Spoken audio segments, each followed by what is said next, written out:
दोस्तों कई लोगों के कमेंट ये आ रहे थे कि सर हमें डीओबी लिमिट क्रॉस की फाइल बनाने का तरीका बता दीजिए, हमें मेल करने का प्रोसेस समझा दीजिए। यहाँ तक कि इंस्टाग्राम पर भी डीएम किए लोगों ने, व्हाट्सएप पर भी मैसेज किए।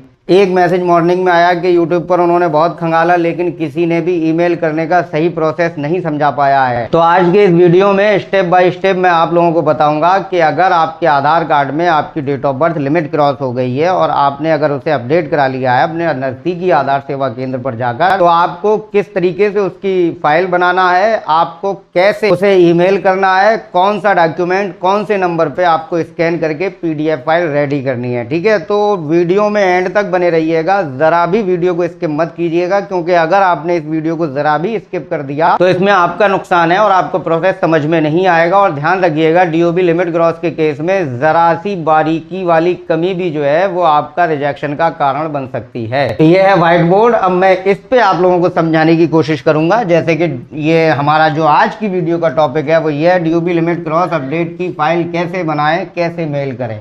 ये है हमारा आज का मेन टॉपिक। देखिए, सबसे पहले तो हम अपने नजदीकी आधार सेवा केंद्र पर अगर जाते हैं तो हम बर्थ सर्टिफिकेट लेकर जाएंगे। ठीक है, बर्थ सर्टिफिकेट प्लस हमारा self declaration form birth certificate लगा के हमें डीओबी लिमिट क्रॉस अपडेट कराना है। ठीक है, अपडेट कराने के बाद वहां से आधार सेवा केंद्र से हमें क्या मिलेगा, एक अपडेट स्लिप। ये हमें लेके अपने घर पे आ जाना है। अब इसमें हमें एक डॉक्यूमेंट की और जरूरत पड़ेगी, वो है एसडीएम ऑर्डर। मेरे लोग कमेंट ये कर रहे थे कि बिहार वालों को भी क्या एसडीएम ऑर्डर की जरूरत है, झारखंड वालों को भी क्या एसडीएम ऑर्डर की जरूरत है। देखिए, आप हिंदुस्तान के किसी भी स्टेट से, किसी भी सूबे से, किसी भी राज्य से ताल्लुक रखने वाले हैं तो आपको लिमिट क्रॉस में एसडीएम ऑर्डर की जरूरत पड़ना ही है। चाहे आप बिहार से हो या यूपी से हो या झारखंड से हो या एमपी से हो, राजस्थान से हो, गुजरात से हो, चाहे किसी भी स्टेट से हो, आपको एसडीएम ऑर्डर की जरूरत पड़ना ही है। इसलिए बर्थ सर्टिफिकेट जब आप बनवा लें तो एसडीएम ऑर्डर की कॉपी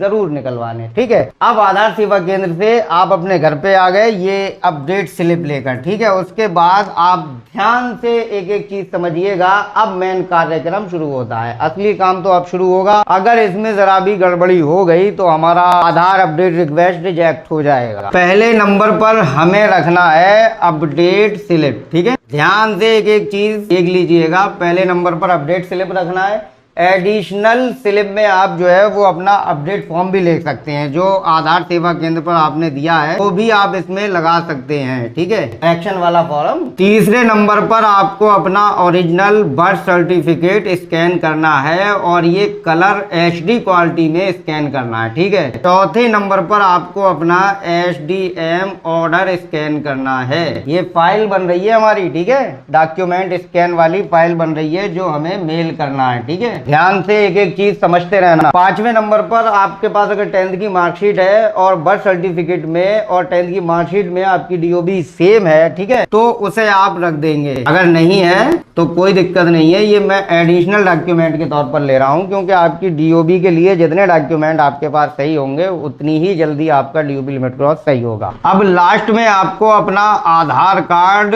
स्कैन करना है, बिल्कुल कलर क्वालिटी में, जो लेटेस्ट हो, यूआईडीआई से डाउनलोड किया हुआ। मतलब बहुत लोग ऐसे होते हैं जो पुराना आधार कार्ड ही उसमें पेल देते हैं स्कैन करके, तो ऐसी सिचुएशन में भी रिजेक्शन हो जाता है। तो हमें लेटेस्ट आधार कार्ड ही स्कैन करना है। तो ये तो हमारी हो गई फाइल रेडी। ठीक है, एक एक चीज ध्यान से आप लोगों ने समझ ली। उसके बाद हमें ये मेल करना है यूआईडीआई के इस ईमेल आईडी पे, help@uidai.gov.in। इस ईमेल आईडी पर हमें ईमेल करना है। ठीक है, अब ईमेल का सब्जेक्ट क्या रहेगा वो भी आप एक बार ध्यान से देख लीजिए। सब्जेक्ट में हमें लिखना है for DOB limit cross update. For DOB limit cross update, ये हमें अपना सब्जेक्ट रखना है ईमेल का। ठीक है, उसके बाद हमें एक लेटर लिखना है यूआईडीआई को, जिसमें हमें बताना है रीजन, वो रीजन जिसकी वजह से हमारे आधार कार्ड की डीओबी लिमिट क्रॉस हुई थी। और अगर आपका पहले फेक बर्थ सर्टिफिकेट उसमें लगा हुआ है तो आपको उसमें एक चीज और ऐड कर देनी है कि हमें नॉलेज नहीं थी कि फेक बर्थ सर्टिफिकेट क्या होता है और ओरिजिनल बर्थ सर्टिफिकेट क्या होता है। तो जाने या अनजाने में हमसे ये काम हो गया और हमारी डीओबी लिमिट क्रॉस हो गई। अब हमारे कैरियर का, जीवन का सवाल है।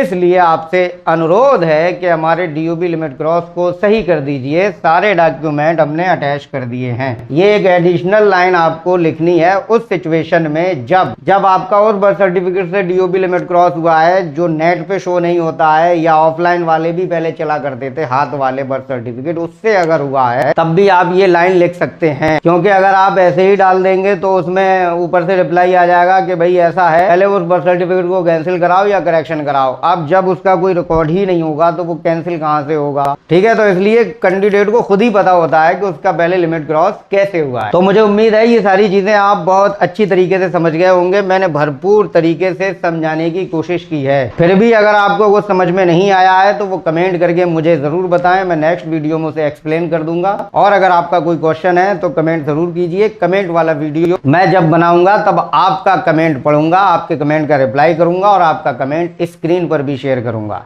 चलिए अब जल्दी से इस वीडियो को और लोगों तक शेयर कर दीजिए ताकि उन लोगों का भी फायदा हो जाए।